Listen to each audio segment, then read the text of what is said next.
We are going to start off today with some Q&As from, you guessed it, the Taeler Army. Here we go.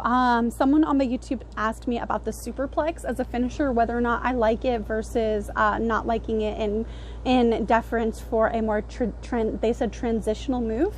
I don't know if they meant to say a traditional move, because I don't necessarily like transitions as a finish unless it's a surprise out of nowhere finish, but that even of itself can be a real finish and not a transitional move. Like, some people do moves in their offense not realizing that they're a counter to a different move, so it's like, that's not a move in your moveset, that's just a counter.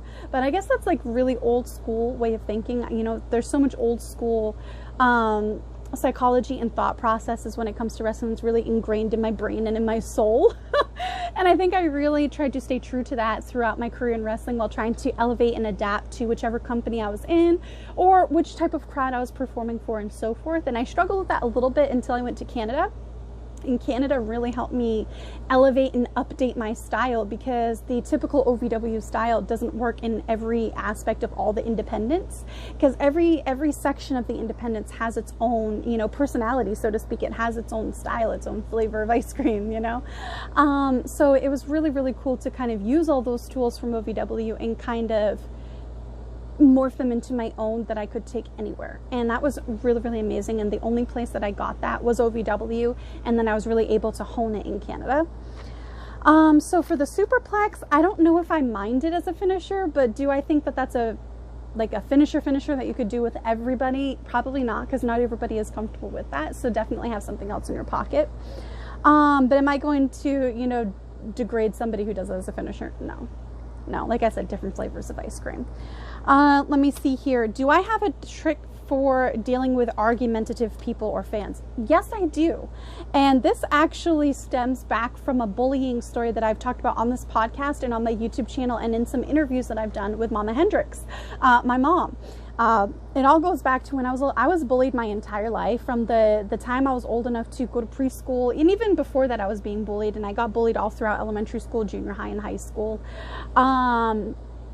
And you know, my entire time in the wrestling business, I was bullied by various different kinds of people and so forth. So I have a lot of experience with bullying. I wish I could say I don't, but if I said I wish that it didn't, then that would mean I was wishing that energy on somebody else, and I wouldn't want to do that. I would not feel okay in my soul with that.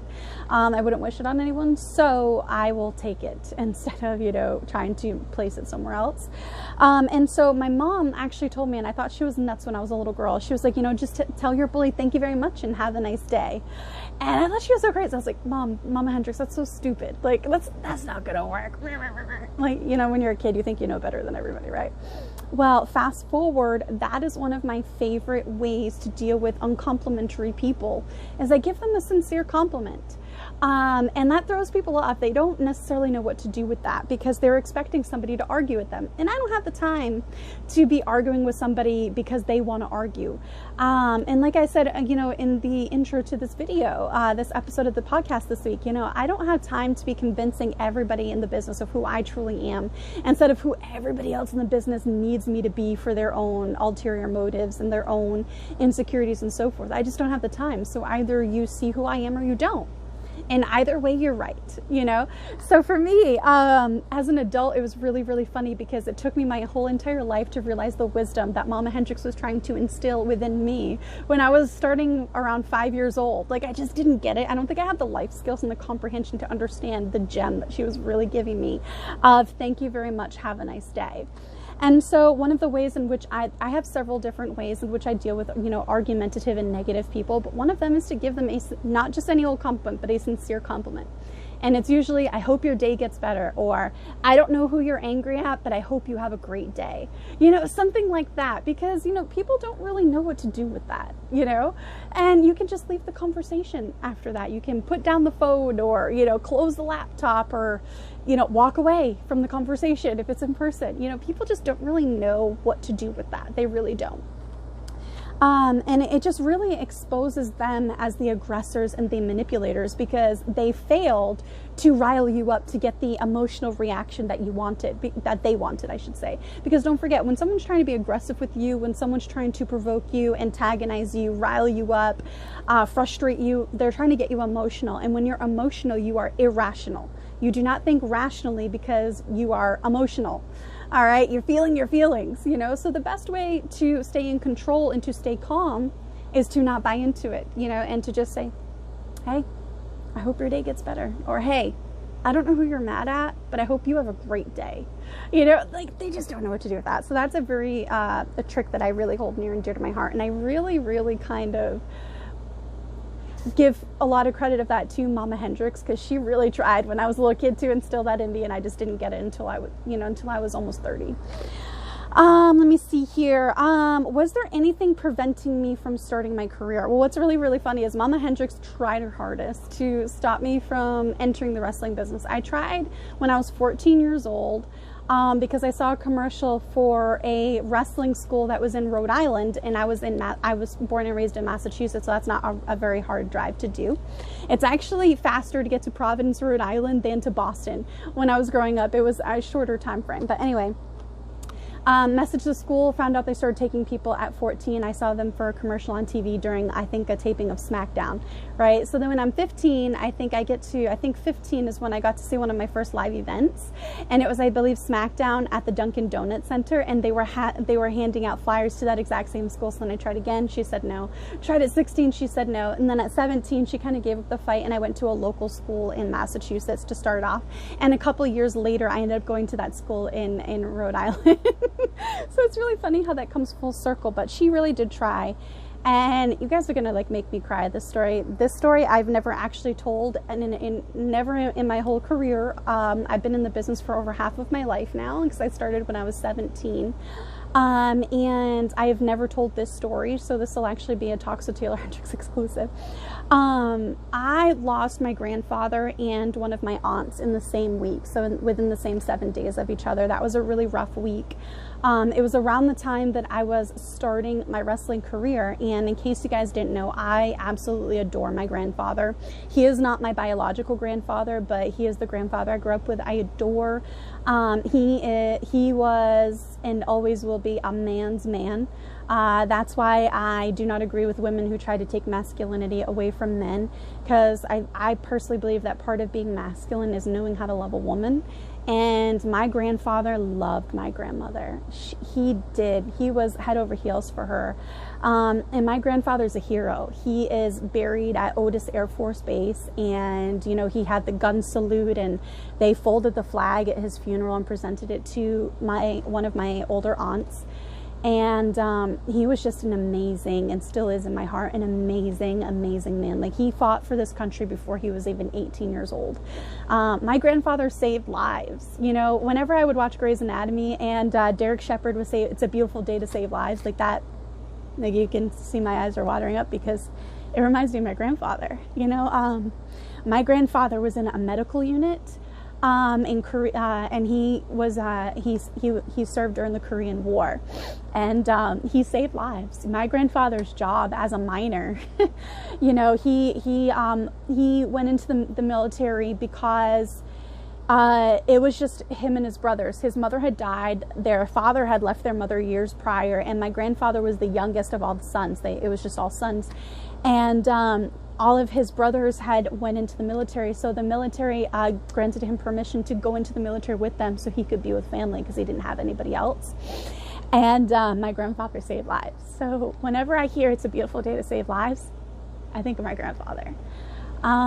He was in the medical unit, so he would have to be running across different battlefields and so forth, and trying to get soldiers that were injured to the safety of the medical unit to try to save their lives. My grandfather is a hero.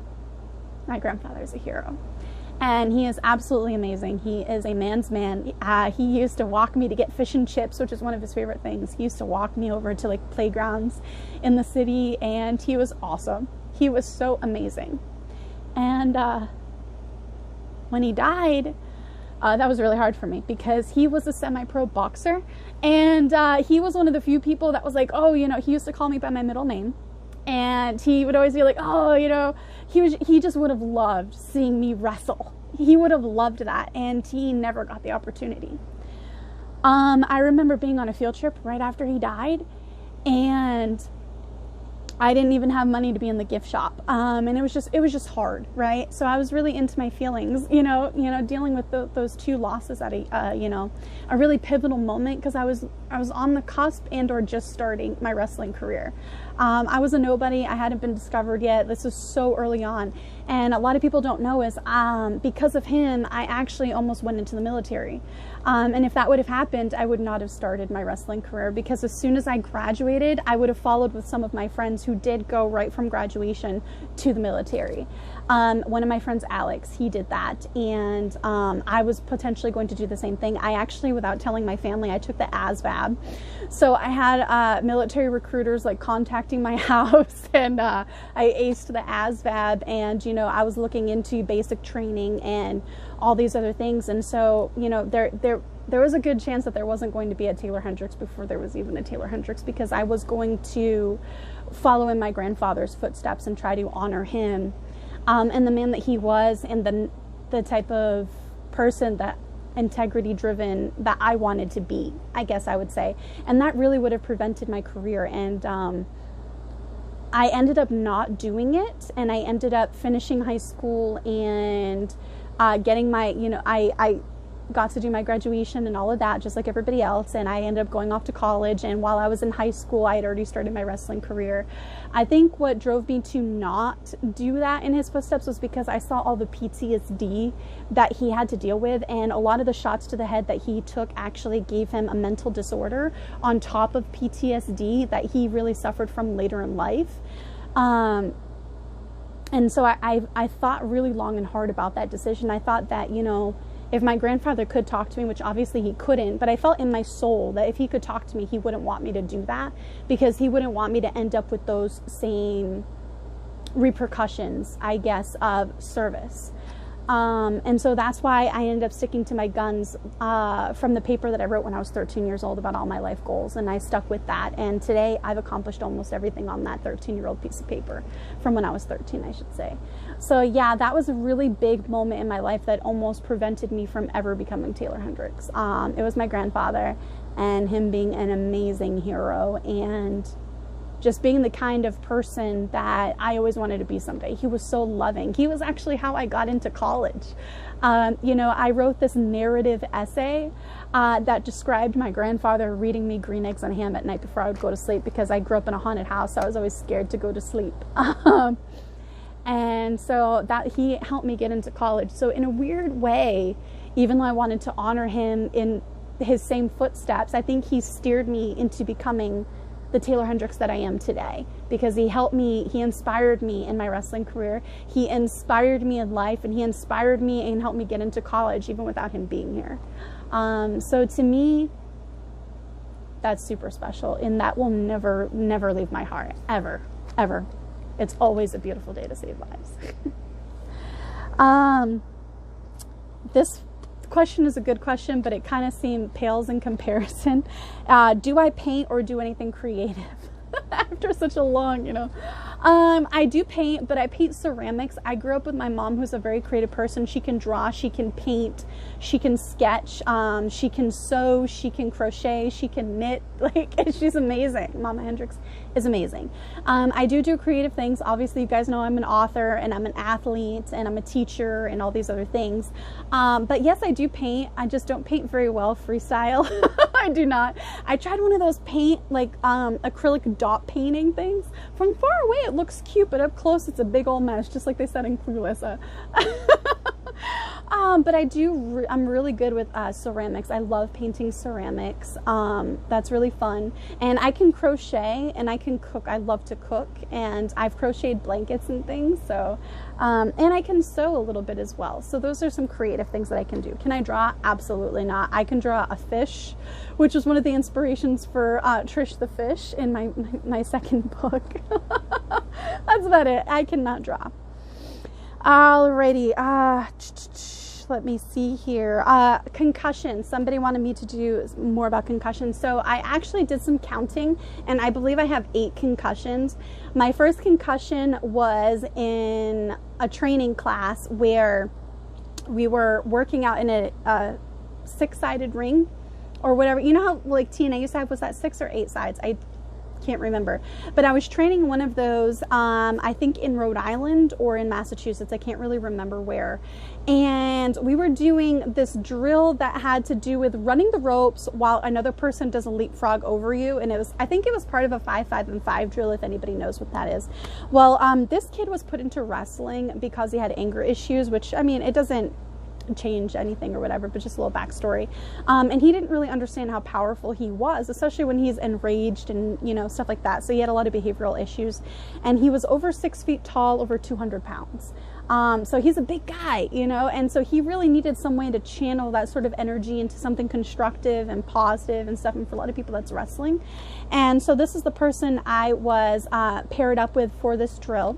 And well, at the time, I've shrunk now, but I was 5'7" at the time. So, you know, there's only so low I can, you know, shrink down in order to run for the leapfrog, right? So just for a visual perspective here.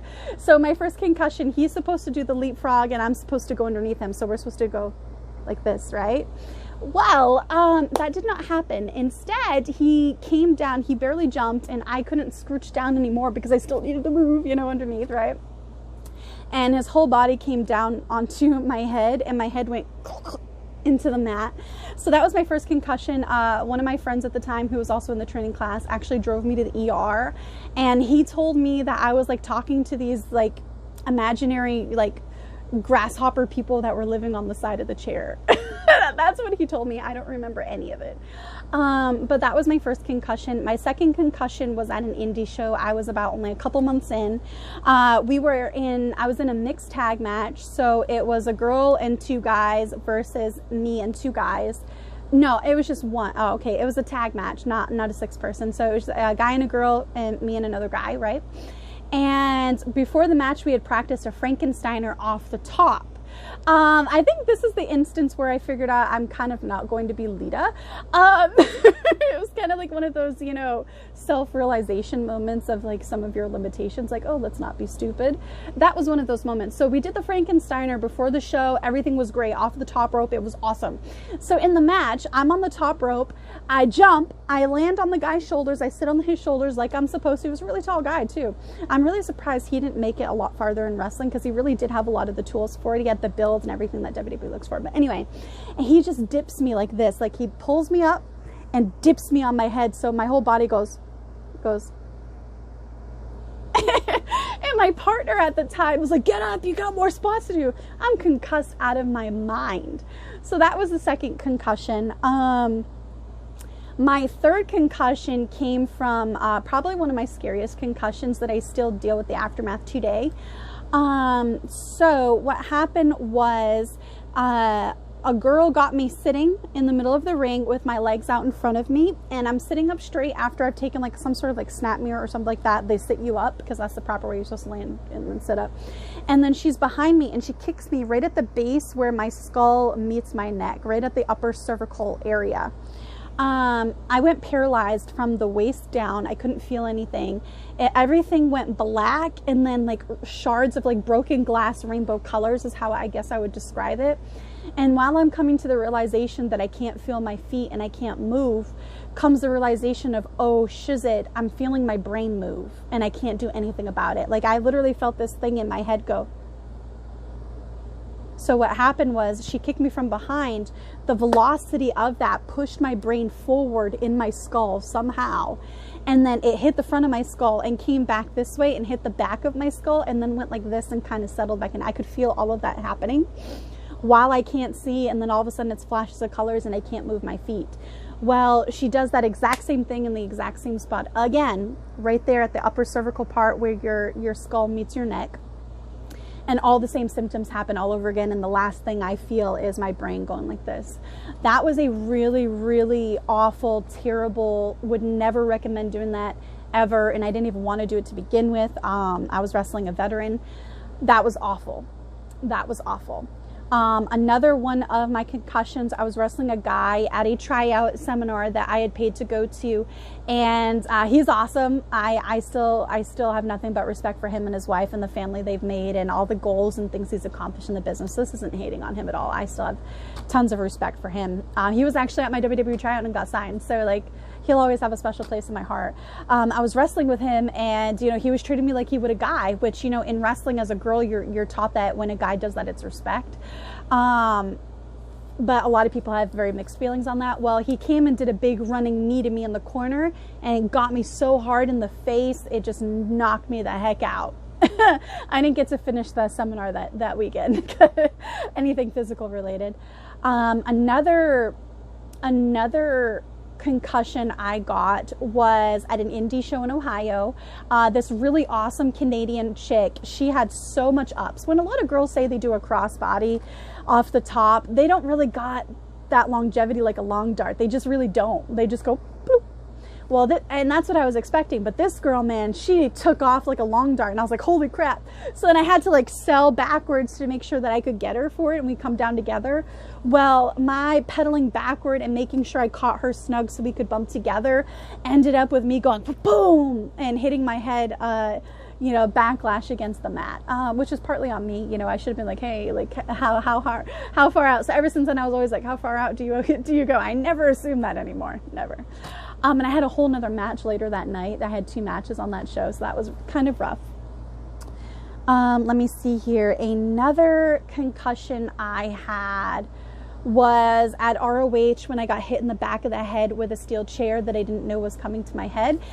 It wasn't supposed to hit me in the head. It was supposed to hit me in my back, and that's why I had my elbows tucked in and out in front of me.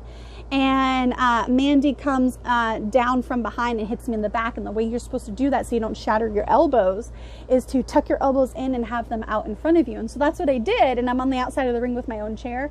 But for whatever reason, I get smacked in the back of the head instead of the back. And so I was kind of on Dream Street at that point. And then she puts me in the ring, and I take just a terrible DDT on a chair. And somebody was like, oh, she doesn't know how to wrestle. It's like, no, I would have taken that for her, but I was just out of it. I was not fully present. I was deep in my own head and my own thoughts at that point. I was on Dream Street. And then this also happens to be the one time like ever that Sumi has a crooked moonsault, because she has a beautiful moonsault. That girl, it looks so insanely awesome. It is a sexy moonsault. And for whatever reason, it was crooked that day, and she lands on my head. So it's like chair to the back of the head, DDT on a steel chair to the face, no hands up, and then a moonsault onto my face. And of course, Mama Hendrix was in the crowd that night, and it was just like, oh, out of all the shows she could have gone to, this is the one. So that happened.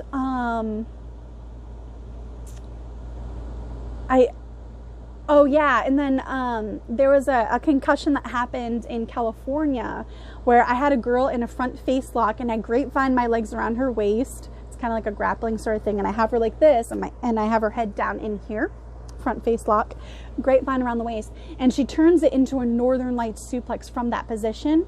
And Shannon was there. I miss her so much. Well, I just got put right onto the top of my head, just like this, boom. And then she picks me up, because that's what was called, and she does it again. I'm out.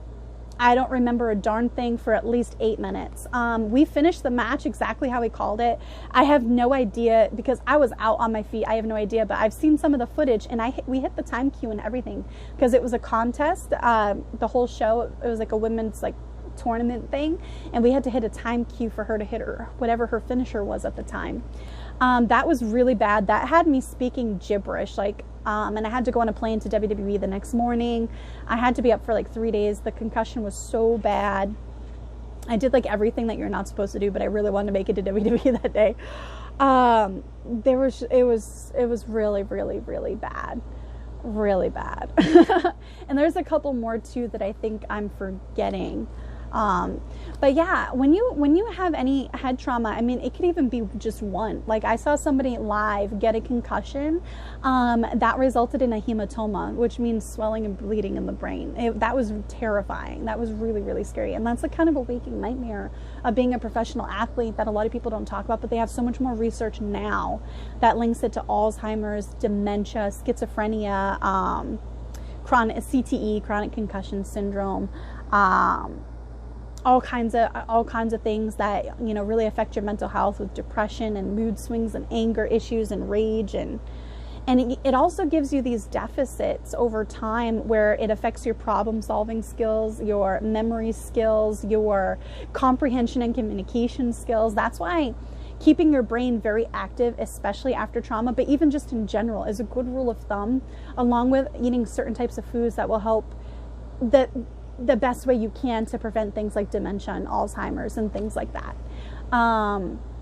Yeah, so that's a lot of the stuff I do now. I do all kinds of reading and puzzles and all kinds of, you know, problem solving skills just to try to keep what I've still got. Because you just, you know, it's a reality that that's a possibility for a lot of workers, especially in the business now, because they do so much more risky things. All right, this was the latest. Wow, that was a lot, but it was fun.